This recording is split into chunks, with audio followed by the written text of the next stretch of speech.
Ian Wilson is the Unite Rolls-Royce Convenor in Derby and joins me now. Ian, hello.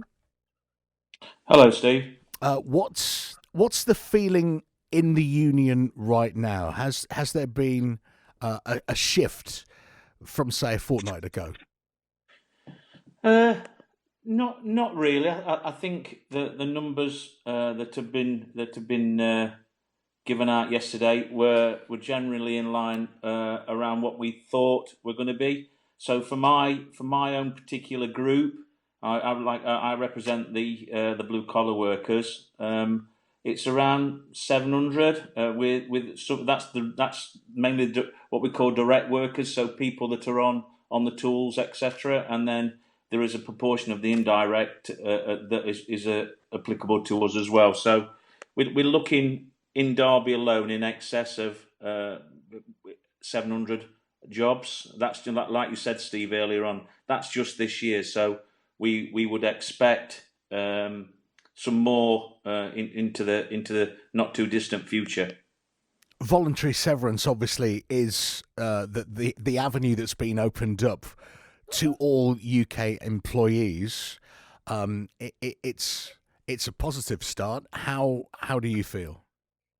Um, what you've just said there is slightly incorrect. It's been opened up to all civil UK employees. So there's three divisions in Rolls-Royce. So the other two divisions in power systems and in defence. So our colleagues over on Rangeway have not been afforded that VS at the moment. But again, I'd like to maybe talk about that in a second or two.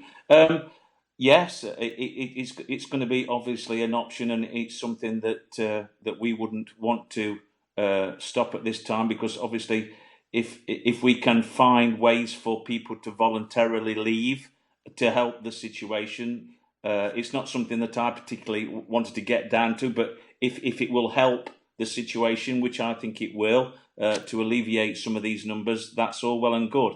What really is, I don't think we should just automatically accept that people are going to be made redundant, and I say that in a way that really, we've got to look at other ways to keep people in work, and rather than just say automatically, oh well, okay, people are going to get made redundant. Well, that doesn't really work for me. I think we should be working with government, pushing the government like they've done in other European countries, where they've given the aerospace industry vast amounts of money to keep people in work, to help develop new processes, new ways of working, greener ways of working.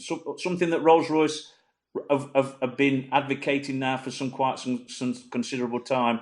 Maybe using them for education, using PAM redeployment that we've used across in certain times, working with local councils, etc.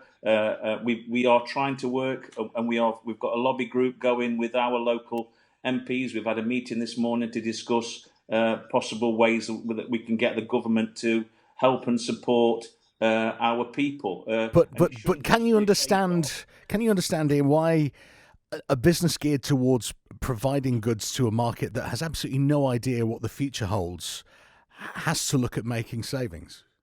Yeah, I get that, Steve. I do, and like I say, I understand that people, and I think I said this a couple of weeks ago when I was on the show. I'm going to be a bit of a regular, but that's a different point.